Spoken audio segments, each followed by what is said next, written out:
Yeah, so we're at chapter 28. I think we stopped at 27, we'll just move forward to 28. Так, мы остановились на 27, переходим к 28. In 27, Job describes, what he has done already. В 27 Иов описывает то, что он уже делал, да, то есть он описывает свои поступки. And now in chapter 28, Job is What he had done, yes? correct. He gives a true assessment of himself in chapter 27. Да, то есть он дает, в общем-то, истинную оценку себя в 27 главе. And now in chapter 28, we come to that great wisdom passage. И далее в 28 главе мы переходим к этому великому отрывку о мудрости. So recognize that this is the heart of this book, this chapter 28. Важно осознавать, что 28 глава это самое сердце, самая суть этой книги. And his bottom line on wisdom is there in verse 28. И ключевая мысль, итог размышлений Иова о мудрости в 28 главе, 28 стихе. Fear the Lord Совпадение. and depart from wisdom. Бойся Господа и удаляйся от зла. Gosh, why is my computer going so slow? I'm trying to get to your mail. Or my mail. There it is. All right. So this is the turning point, and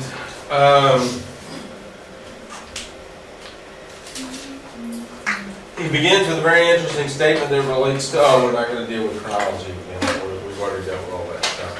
But notice that Job is dealing with Iron Age tools. И обратите внимание, что Иов говорит здесь об инструментах эпохи Железного века. And you'll see that the Iron Age is like 5,000 years ago, and that the Stone Age is 10,000 years ago. И вы читали в книжках по истории, что там Железный век это 5000 лет назад, Каменный век 10 тысяч лет назад. Well, I would argue that Job's a couple hundred years after the flood, so there's no room for Stone Age, Iron Age, or any of that. И я утверждаю, что Иов написан где-то там несколько сотен лет спустя после потопа, и таким образом нету пространства для этих разделений на каменный и железный век. And Job recognizes Iron Age tools. They've been mining iron in Job's day. И Иов пишет явно об инструментах, сделанных из железа. Они в то время добывали руду железную, 4 стих, и плавили железо. So his major point is that wisdom is so much better than all the wonderful gems and jewels that you find by mining. И ключевая мысль в том, что мудрость, она настолько драгоценнее всех этих камней и драгоценностей, и жемчугов, которые вы находите, жемчугов, да, драгоценностей, металлов и камней, которые вы находите через такие вот рудокопские поиски. Now, in chapter 29, we come to Job's final monologues. В 29 главе мы видим, как начинается последний монолог Иова. Yeah, 29 through 31. С 29 по 31 стих. Now, notice in verse 2, he says, as these months have gone by. И обратите внимание, 2 стих. «О, если бы был я, как в прежние месяцы». So, his suffering has only happened for a few months. И эти страдания, по всей видимости, случились с Иовом лишь на несколько месяцев. And this is quite an interesting comment on all of this suffering. И это довольно интересный комментарий, касающийся страданий вообще. And the reason is, he has all of this prosperity for 140 years. И почему это интересно? Потому что Иов, в общем-то, процветал 140 лет. He has another 140 years at the end of the book with a lot of prosperity. И в конце книги мы читаем еще 140 лет процветания. And his suffering is apparently for a few months. И его страдания длились, очевидно, несколько месяцев. So that kind of says something about suffering in your life. Это что-то, наверное, должно сказать о страданиях и в нашей жизни. Once again, it goes back to that concept of evil, that God limits the extent of evil. Опять же, мы возвращаемся к нашей концепции зла, что Бог ограничивает протяженность, ограничивает распространение зла, в том числе и во времени. That's the problem. I'm not connected to the internet. What happened to me? You've lost it. I lost it. Встал. Ну и давай пропадай, зубы учусь. Нормально. I'm sorry. What's going on? So if you look then at verse 2 and these couple of things, this is one of these concepts in life that Job is never going to be able to go back to a previous state. He's never going to go back. Стих 2 говорит нам об одной из этих жизненных концепций, что Иов уже никогда не сможет вернуться в те прежние дни, в то предыдущее состояние. His life is going to be changed forever. Его жизнь изменится навсегда. And this is what's going to happen to you in a lot of events in your life.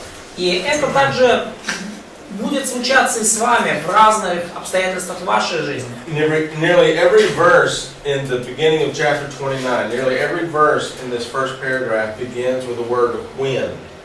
Практически каждый стих вот в этой 29 главе начинается со слова «когда». Now recognize that God never changes. Обратите внимание, что Бог никогда не меняется. But we do change. Но мы меняемся. And so, as we change, we need to recognize the old life has been left behind. И когда мы меняемся, нам важно понимать, что та старая прошлая жизнь осталась за спиной. Now we can remember certain things. И, конечно, мы можем помнить какие-то вещи. But we don't want to live in the past. Но мы не хотим при этом жить в прошлом. And this is part of the concept of wisdom, is we are moving forward and getting wiser and wiser in life. И в этом тоже одна из составляющих всей этой концепции мудрости. Мы двигаемся вперед и становимся все мудрее, мудрее, мудрее. And so as we get to chapter 30, he starts contrasting his previous situation in life to where he is now. И в 30 главе Иов начинает сравнивать свою нынешнюю ситуацию с прошлыми временами. So in verses 1 through 8 of chapter 30, В стихах с 1 по 8 30 главы his relationship with other people has been turned upside down. он описывает, что его взаимоотношения с другими людьми перевернулись с ног на голову. And in the next few verses, verses 9 through 15, И следующие несколько стихов, с 9 по 15, he's been attacked socially and he's been attacked politically as an enemy. на него нападки устраивались и со стороны общества, и со стороны политической. And then in verses 16 through 23, И далее стихи с 16 по 23. his physical health and his mental state have changed. Мы видим, что его физическое здоровье, его умственное состояние, психическое, можно сказать, состояние, оно поменялось. And finally at this point, he gets so frustrated, he lays all this at God's feet. И в конечном счете он настолько уже удручен и огорчен, что все это он полагает просто к ногам Божьим. And as you see there in verses 20 and 21, И мы видим это в стихах 20 и 21.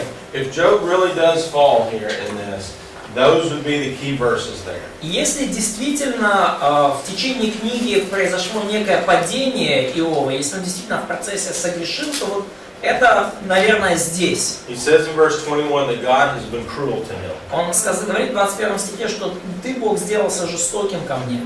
And that is going to be a problem. Ну, вот это уже проблема. Because God wasn't cruel, was it? Поскольку Бог не был к нему жесток. Who was the one that was causing all of this suffering? А кто причинил все эти страдания Иову? Кто? That's right. It's Satan. It's not God. Это не Бог. And that's one thing that we have to realize as we deal with suffering people. И эту вещь нужно понимать, когда мы имеем дело со страдающими людьми. God is not causing their suffering. Бог не является причиной этих страданий. It's going to be one of many different reasons. У страданий многочисленные причины, и какая-то одна является.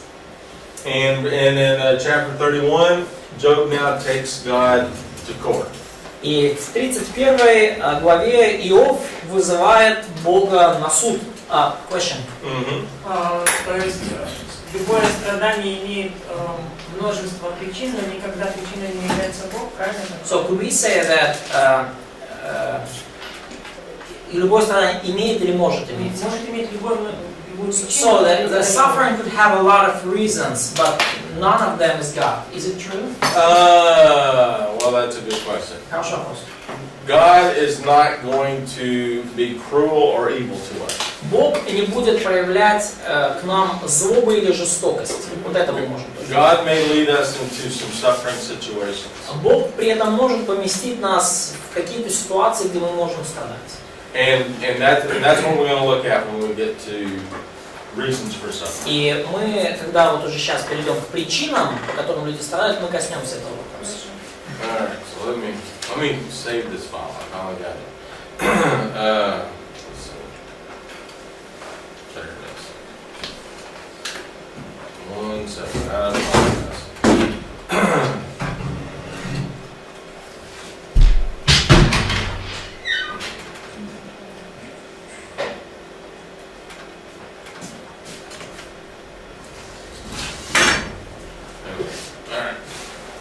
Okay, now we got this going.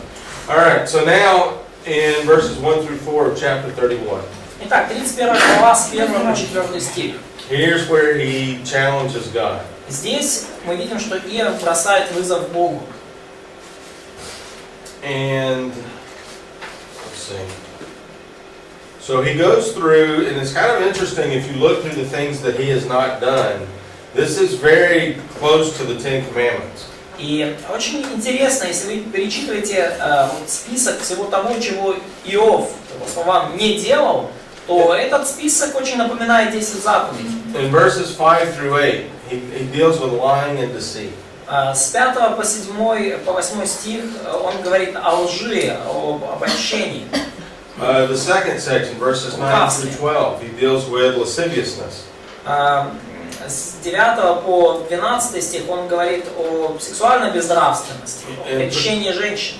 And particularly in the sense that I have not violated the sacred nature of my marriage. И он говорит, что я не нарушал священную, я не шел против священной природы моего брака.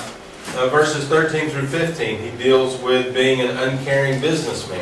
Стихи с 13 по 15 говорят, что я не был таким плохим бизнесменом, то есть я хорошо относился к сотрудникам. And particularly in terms of slavery. К слугам, и особенно говоря о слугах и служанках. Notice that he deals with the equality at birth of human beings in verse 15. В 15 стихе он затрагивает тему равенства по праву рождения всех людей. Не он ли, который создал меня в чреве, создал его, то есть раба, и равно образовал нас в утробе. Like human rights idea. Yeah, human rights idea. Идея прав человека, она уже здесь. It's found in the earliest pages of our Bible. Да, идея прав человека в самой ранней книге нашей Библии. You won't see that with Hammurabi or any of the other ancients. Вы, кстати, не увидите этой идеи ни у Хаммурапи, ни у других древних авторов. Verse 16 through 23 deals with being kind in regard to those he rules over. Далее он говорит о своей доброте к тем, кем он правил, кто был под его руководством. He's been a very compassionate man. Он говорит о своем сострадании к нуждающимся, с 16 по 23 стих. Verse 24 through 28, he deals with his priorities in terms of wealth. И с 24 по 28 стих он говорит о своих приоритетах в вопросе материального богатства. In verse 29 through 34, he says he doesn't even gloat at the destruction of his enemies. В стихах с 29 по 29 он говорит, что я даже не торжествовал, когда случалась погибель с врагом моим. In verse 35 through 40, it's interesting. Look at verse 35. He puts his signature on this as a document. В 35 stихе интересно, да, он как будто подписывает этот документ. Он как будто относит иск и ставит подпись. And so that is these last couple chapters. Oops, did I ruin it? Here. These last couple chapters. Oh, that's it. И вот это последние несколько глав. Yeah. So this is the court case now. И это теперь уже выглядит как судебный процесс. And at the end there of chapter 31, verse 35, he signs it, and sends it to court. И в конце 35 стих он как будто подписывает: вот мое желание, чтобы вседержитель отвечал мне, чтобы защитник мой составил запись. Он подписывает и отправляет в суд. All right, so that's been the discussion. All right. Вот, в общем-то, то, о чем мы говорили. We have two final sections. Итак, у нас две последние. То есть And мы закончили вот эти все разговоры, переговоры с друзьями, и у нас остались две последние большие секции. and these last two sections are going to be a bit different. И вот эти два последних раздела книги, они немножко отличаются. Now we're going to have an answer in two different categories. Теперь мы видим, как двумя различными способами Иов получает ответ. This first category comes from the viewpoint of man. Первая категория ответов — это с точки зрения человека. We get a new character introduced to the story. В истории появляется новый персонаж по имени Елеуй. And then the last section, we're going to have God show up. И в последнем разделе появляется сам Бог. And we're going to get the answer to the question from God's point of view. И мы уже получаем ответ на вопросы Иова с точки зрения Бога. So that's what we want to look at here this afternoon and then head home. Вот что мы будем сегодня рассматривать сегодня днем, после обеда. So Elihu gives us 6 chapters. Так, Елеуй высказывается на протяжении 6 глав. And we get a little introduction to Elihu in verses 1 through 5. И в стихах с 1 по 5 мы видим небольшое такое вступительное описание Елеуя. Now his name means my God is he. Да, его имя буквально означает «Он мой Бог». And his motivation for speaking is his burning anger. И мотивация, его мотивация, которая, что мотивирует его говорить, это его гнев. Notice that in the first 5 verses his anger is mentioned 4 times. Да, в первых 5 стихах воспылавший гнев Елеуя упоминается 4 раза. Now notice that Ephesians 4:26 tells us that we're to be angry but not sin. И Ефесянам 4 глава, 26 стих, говорит нам о том, что нам, гневаясь, важно не согрешать. So this type of anger is something that motivates him to act. И такого рода гнев, как здесь описан, мотивирует Елеуя к действию. But even though he's angry, he never falsely accuses Job. Но даже несмотря на свой гнев, он нигде не обвиняет Иова ложно. Now he is going to quote Job from the earlier text. Он цитирует слова Иова, которые мы читаем в предыдущих главах, более ранних. But he's never going to do like Eliphaz and get frustrated with Job. Но он никогда не поступает подобно Элифазу и другим, и никогда не огорчается и не реагирует на речь Иова. And in this speech, certain attributes of God are going to come out. И в его речи появляются уже определенные черты, атрибуты Бога. And on the other hand, from man's point of view, certain aspects of suffering are going to come out. И с другой стороны, говоря о человеческой точке зрения на проблему, он описывает определенные аспекты страданий, причины страданий. And as we get through this, we'll see at one point he'll say, "You have to decide. I can't decide for you." И в какой-то момент мы это увидим. Елеуй говорит Иову, что я не могу решить за тебя, что в твоем случае, но ты должен решить. And so this is going to be an interesting way to counsel. Это довольно интересный способ душепопечения. Now verses 6 through 10, it's really see something interesting about old age. Стихи с 6 по 10 говорят довольно интересные вещи о вообще древних веках. Certainly experience. О пожилом возрасте. Certainly experience contributes to wisdom. Однозначно опыт играет большую роль в формировании мудрости. But some may be old and have not learned from their experience, just like you said before. Но некоторые могут дожить до пожилых лет и при этом не вырасти в мудрость. Ну, как мы говорили на перерыве, что мудрость приходит с возрастом, а иногда возраст приходит один. And so he's going to address the 3 friends in verse 11 through 14. И с 11 по 13 стих он обращается к 3 друзьям. In verses 15 through 22, he's going to address Job. И с 15 по 22 он уже обращается к самому Иову. Let's let's see. Does he call it by name? Можно предыдущий слайд? Could you show us the previous slide? Oh. Are we? Because it's Oh. 34. I read now. Yeah. We're. No, We're same was. So it sounds like. Oh, where's? Oh, gotcha. Yeah. There's another. This is 2 slides. Wow. There we go. Ah, yes. Yeah. So sorry about that. All right. So. Let's see. Okay. So in chapter 33, he addresses Job by name. В 33 главе Елеуй называет Иова по имени. And he does so in a respectful manner. He says, "Please listen to my speech." И он делает это в уважительной манере. Он говорит: итак, пожалуйста, послушай мои речи. None of the other friends did this. Никто из друзей Иова так, с такого фланга не захотел. And another counseling skill.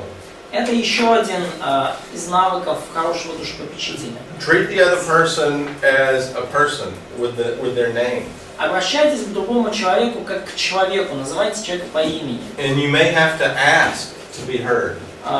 И, возможно, перед тем, как сказать, следует попросить разрешения, готов ли человек вас услышать. And this is something my wife does quite often. И это что-то, что мы, например, часто делаем в общении с моей супругой. Is people will ask her a question. Например, люди задают ей вопрос. And she will often pause and say, "Do you really want my answer?" И моя супруга, молодая женщина, она, выслушав вопрос, выдерживает паузу и потом спрашивает: действительно ли ты хочешь узнать мой ответ? Because a lot of people just ask the question and want you to say, "Oh, you're a really good person." Потому что многие люди, они хотят просто задать вопрос и услышать в ответ: ой, да, какой ты хороший человек. But they're really not looking for a real answer. Но они не ищут искреннего, серьезного ответа. And sometimes it's better to slow down the conversation and make sure the person is prepared for the answer. И порой лучше немножко замедлиться в беседе и убедиться, что человек действительно готов к ответу. And so he starts right off the bat in chapter 33, verse 4. И в 33 главе с 4 стиха Елеуй сходу начинает. And he deals with the creator-creature distinction. И он сразу же подчеркивает различие между Творцом и Творением. The Spirit of God made me. Дух Божий создал меня, говорит он. He's the creator, Он and I Творец. was made by God. И я был сотворен Богом. Now that puts us on 2 different levels. И это ставит нас сразу же на разные уровни. And so in verses 8 through 12, Elihu actually quotes Job accurately. И с 8 по 12 стих Елеуй точно цитирует Иова. And then he gives a reason that Job was incorrect. И потом приводит причины, по которым Иов был неправ. But he doesn't go and say false things about Job or accuse him of sin. Но при этом он не говорит неправильных, ложных вещей об Иове и не обвиняет его в грехе. And so his answer is going to be based on the goodness of God. И его ответ основан на благости Божией. So if you look at verse 12, chapter 33. И посмотрите 12 стих в 33 главе. God is greater than man. Он показывает, он напоминает его, что Бог величественнее человека. And I think that's in terms of his Бог goodness. выше человека. И я думаю, здесь речь о благости Бога. He's not necessarily bigger than man, but he is good. То есть не только то, что Бог просто больше во всех отношениях человека, но он более благой. And now we have the first case of potential suffering.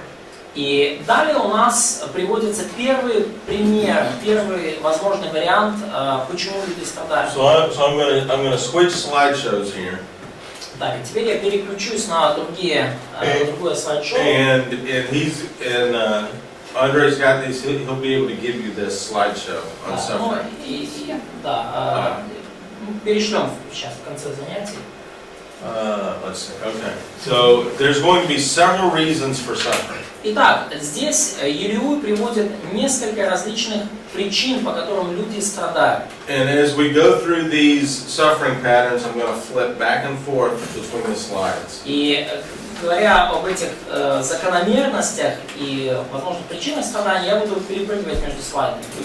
So I don't want to frustrate everybody. Я не хочу как бы никого смутить или сбить с толку. So you can have this slideshow. У вас будут эти слайды о страданиях. So let's see here. Yeah, okay. So as we go through this slideshow, I want to show you that there's 9 slides that look like this. Да, когда будем проходить через это слайд-шоу, я сразу говорю, будет 9 таких слайдов. And the points are scattered throughout the argument. И вот эти пункты, они будут подкреплять каждый из пунктов. For example, well, this one's pretty concentrated. Здесь все очень концентрировано. But here you're going to see some in chapter 36, some in chapter 42. Но здесь вы видите, что что-то в 33, что-то в 34. And here we have 33, 34, 35. Здесь разброс тоже 33, 34, 35. Okay, so I'm gonna bounce back and forth. Поэтому я буду прыгать туда-сюда. All right. So, having said that, verses 13 through 18 now in chapter 33. Here's our first point of suffering. Итак, стихи с 13 по 18, 33 главе, это первая причина, по которой люди страдают. And it is preventative. И это страдание с целью предохранения. So what he's saying is that suffering can turn a person aside from wrongdoing.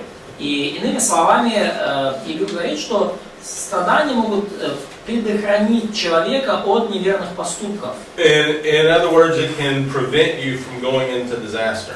То есть они вас защищают от того, чтобы вы не впали в какое-то бедствие. And sometimes bad things happen. For example, maybe you're going to a place and a disaster happens in this place. И, может быть, вы направляетесь в какое-то место, где происходит сейчас какая-то катастрофа, какое-то плохое, нехорошее событие. But on your way to the place, you get stopped by the police, or you have a problem with the child, and you can't get in the car fast enough. Да, или, но по дороге вдруг вас останавливает полиция, или из-за вопля ребенка вы не можете сесть так быстро в машину, как вам хотелось бы. And you're very frustrated on your traveling. И вы очень нервничаете в процессе вашей дороги, вы переживаете, что опаздываете. When you get there, you realize if you'd left when you wanted to, you would have been in the disaster. Но потом, прибыв в точку назначения, вы понимаете, что если бы вы прибыли вовремя, то вы попали бы в беду. So this first type of suffering is preventative. Поэтому страдание первого рода – это страдание с целью предохранения.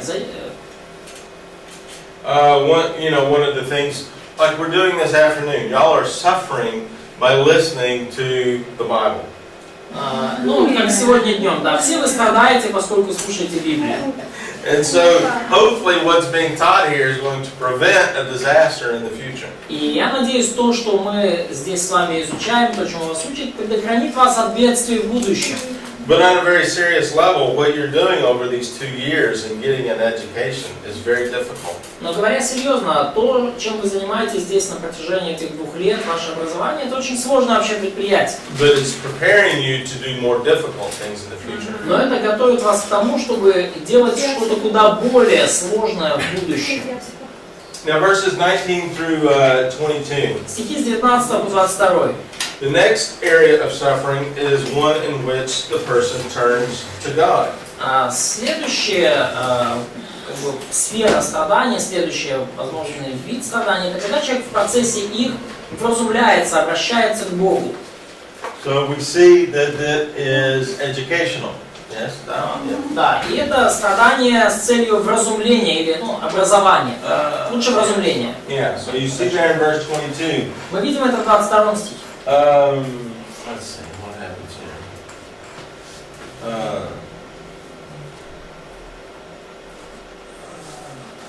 Yeah, so in verses 19 and 20 he talks about the suffering that we have. В 19 и 20 стихе говорится о страданиях, которыми человек вразумляется. In verse 22 his soul draws near to the end of life. И Draws near to death. стих говорит, что душа его приближается к могиле, к смерти. И жизнь его к смерти, да. Душа приближается к могиле, жизнь к смерти. In verse 23, then we see that there's a reason for this.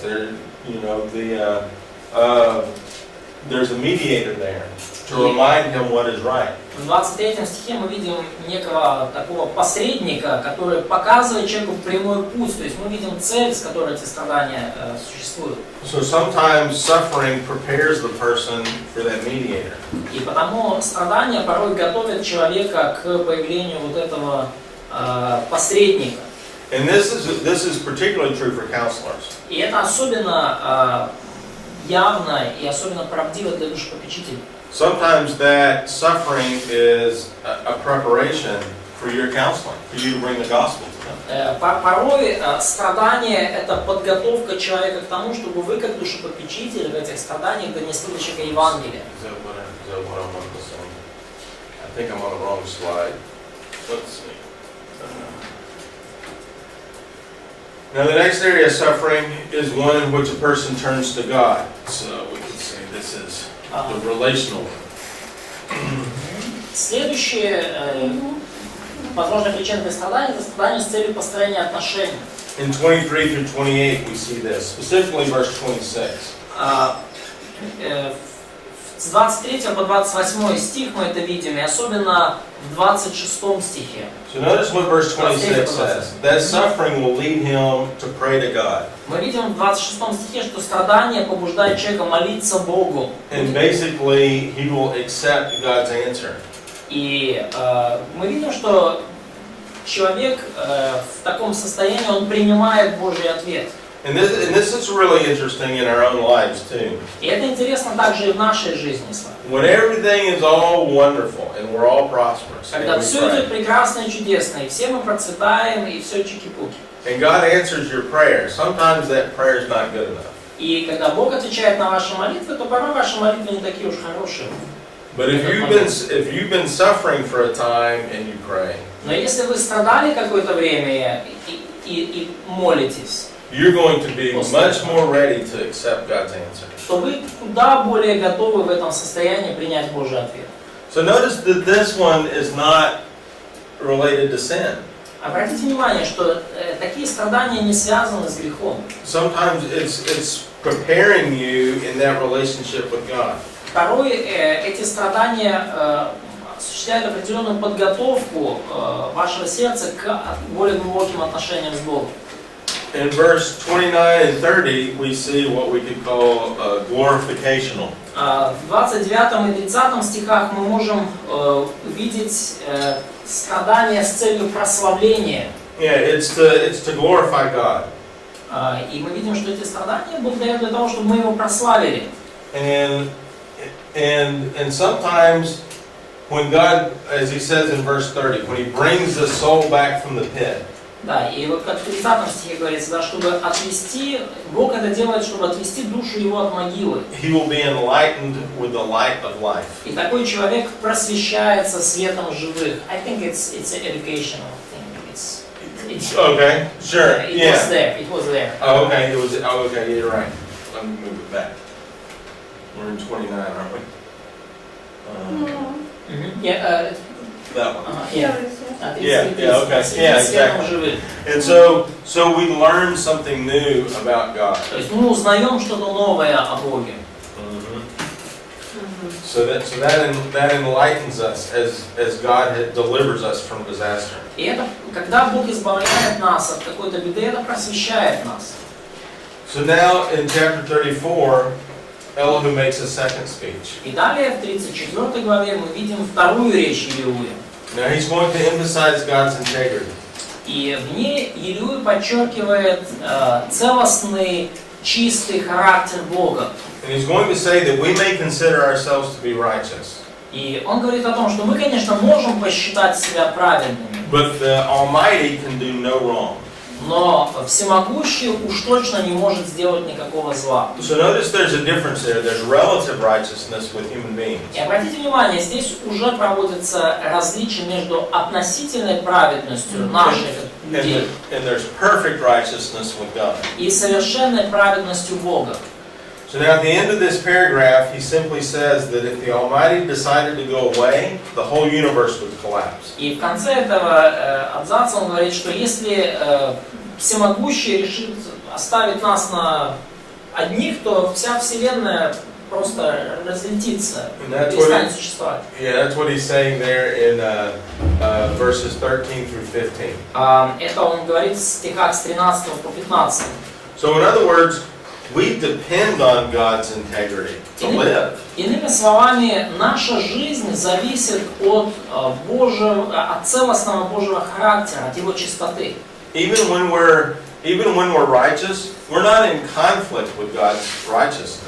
Даже если, even if we are, Yeah, even if we are righteous, we're not in conflict with God. даже если мы праведные, это никак не вступает в противоречие с Божьей праведностью. And this is what Job's presenting to his friends. И это то, что пытался донести до своих друзей Иов. He's saying, I'm a righteous person, and now I'm in conflict with God. И он говорил, что я праведный человек, но теперь у меня суд с Богом, у меня конфликт с Ним. And Elihu is saying, we depend on God's righteousness to keep the whole universe working. А Илуи говорит, что мы полагаемся, мы зависим от Божьей праведности, чтобы вообще эта вселенная, эта планета как-то существовала. And so that's what verse 10, that's what Elihu is saying in verse 10, Это то, что говорит Илуи в 10 стихе. is the Almighty cannot do wrong. Что не может быть у Бога неправедность, у Вседержителя не может быть неправосудие, Вседержитель не может поступить неправильно. So another aspect of suffering that he brings up in verse 16 through 25. Еще один аспект страданий, о котором говорит Илуи с 16 по 25 стих, Let's see, yeah, is that there is suffering for judgment. что существует страдание с целью суда.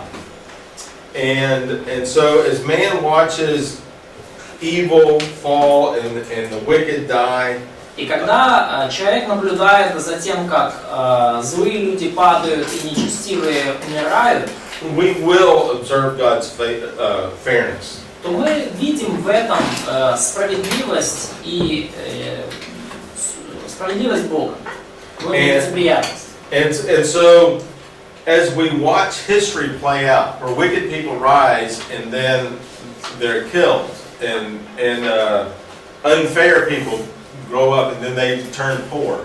И когда мы наблюдаем за тем, как нечестивые возвышаются и потом на пике славы их убивают, как неверные люди там какие-то схемы прокручивают и в конце концов остаются ни с чем, God lets us watch this so that we'll be good rulers.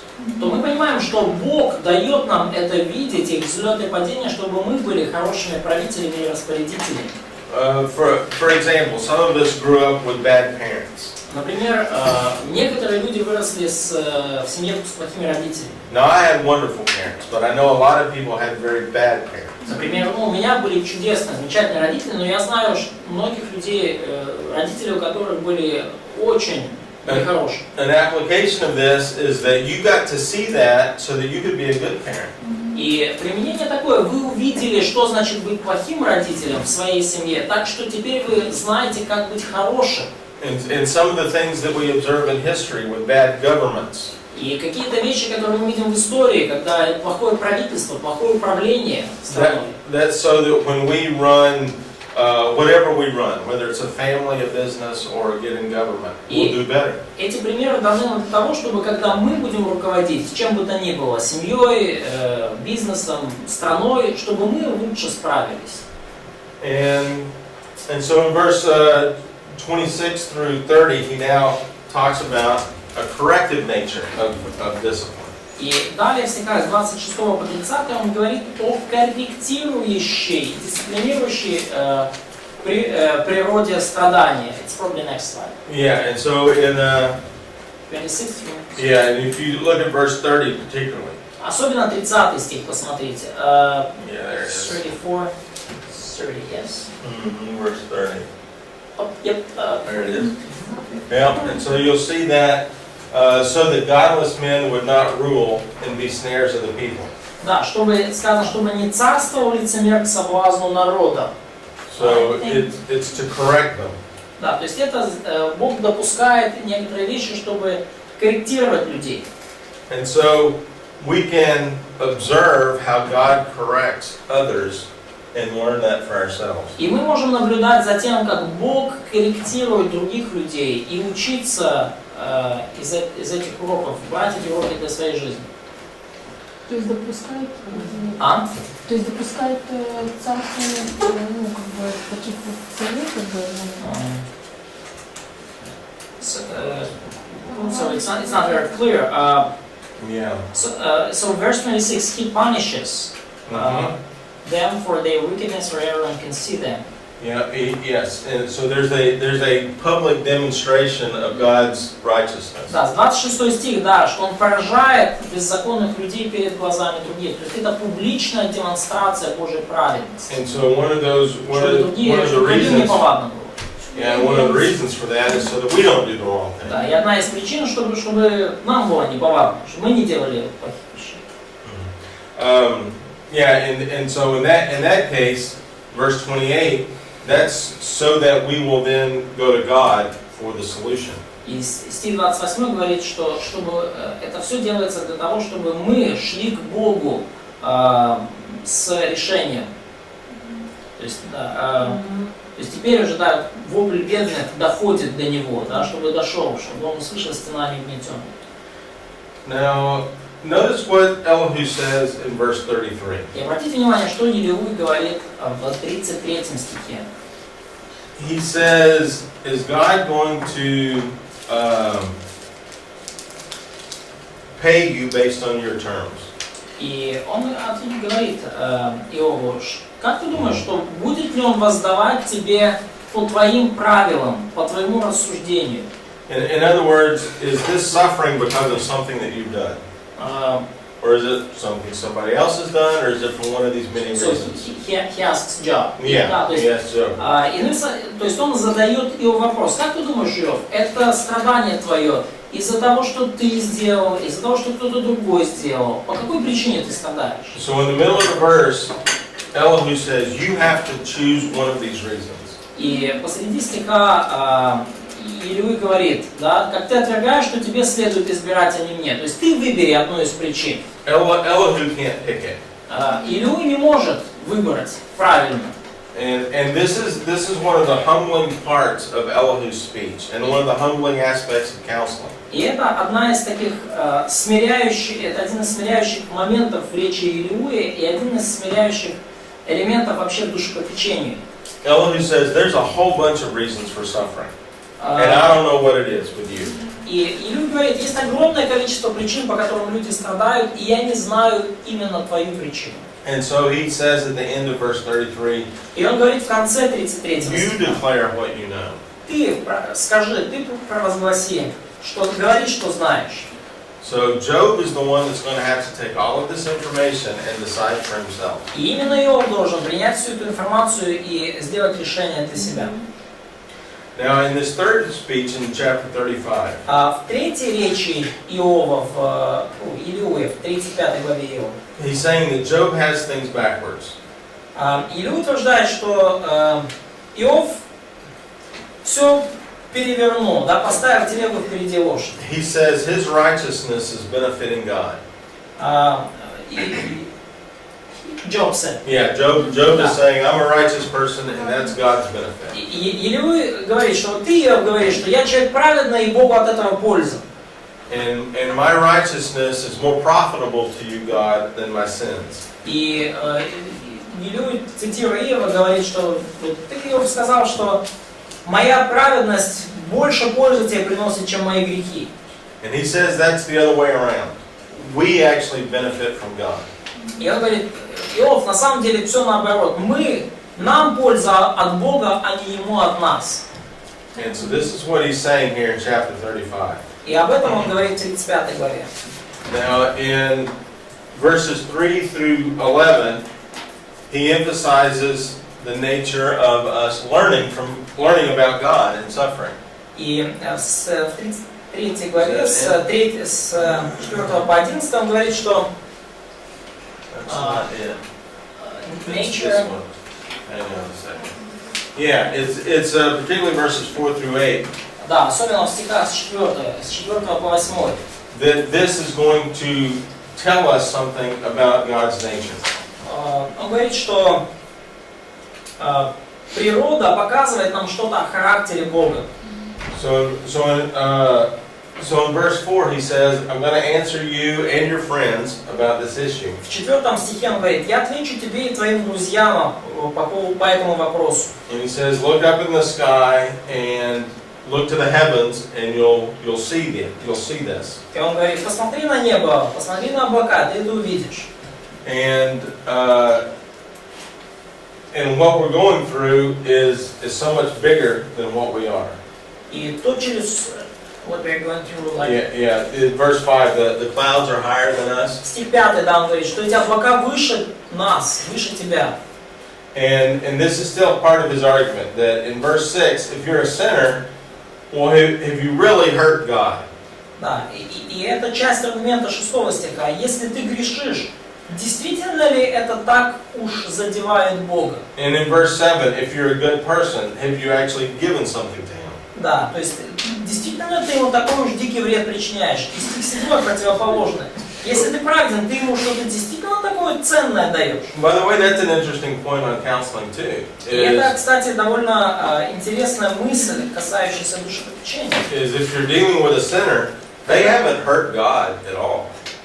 Когда вы имеете дело с душеопекаемым, важно понимать, что они не задели Бога вообще.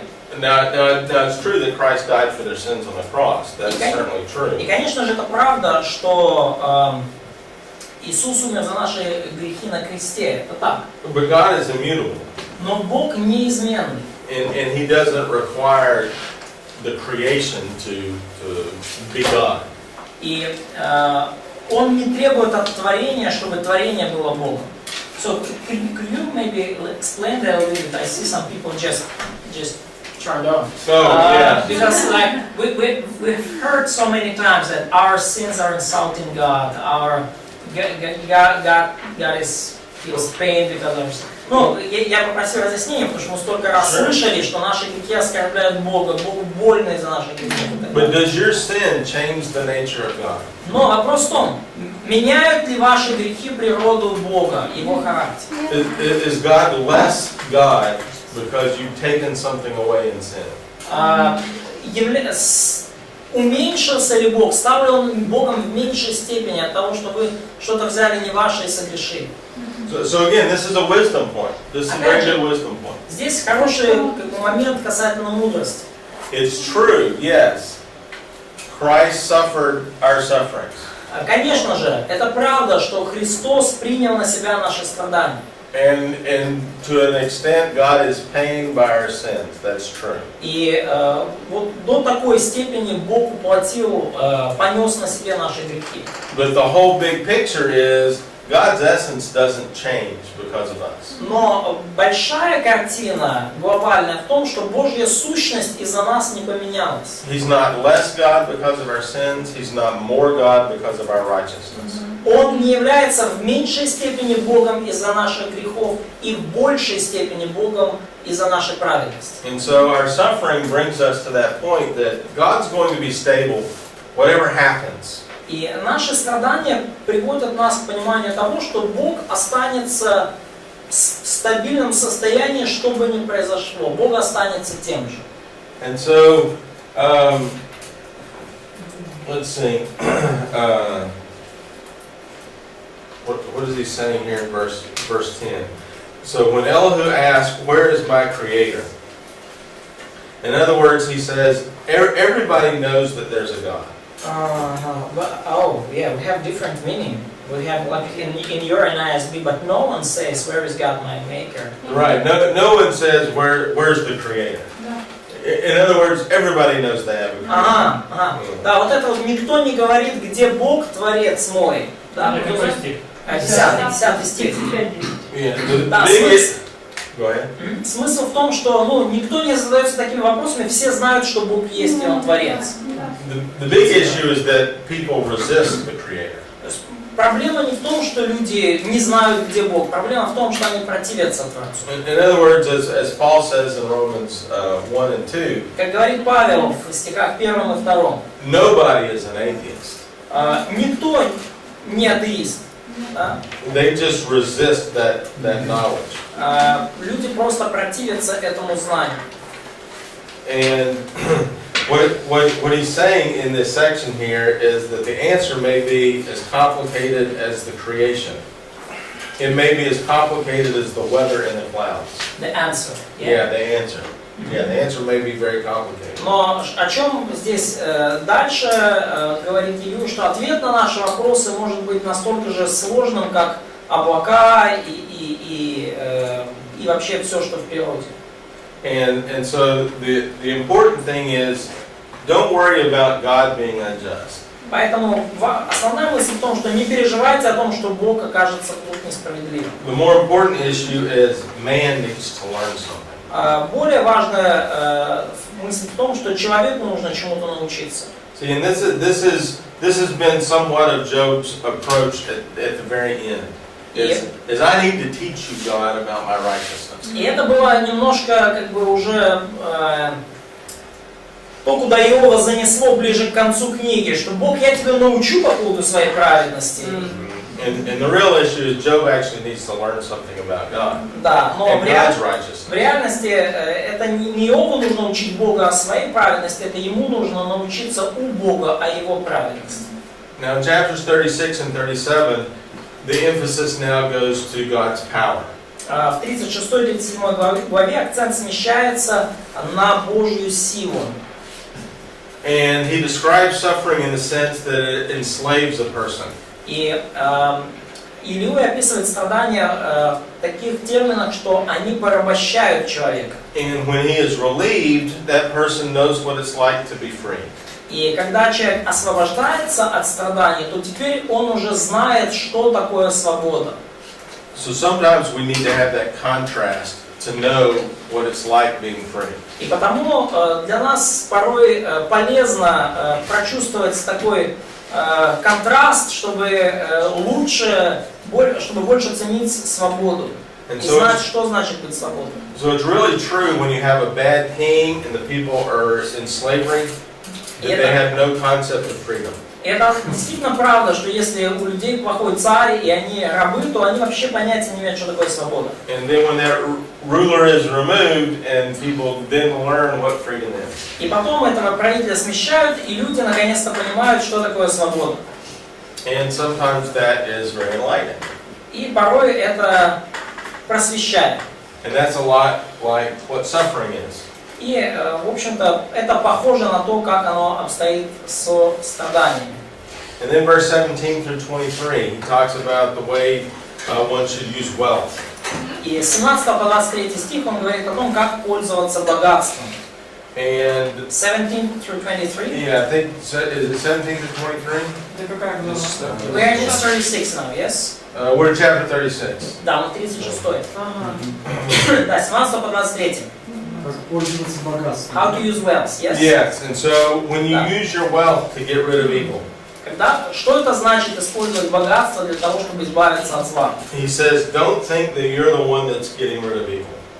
И Илью предупреждает, не думайте, что именно вы тот самый, кто избавит мир от зла. In other words, God is the one that's getting rid of evil. Именно Бог тот, кто избавит мир от зла. We're the ones that work for God. А мы те, кто работает на Бога.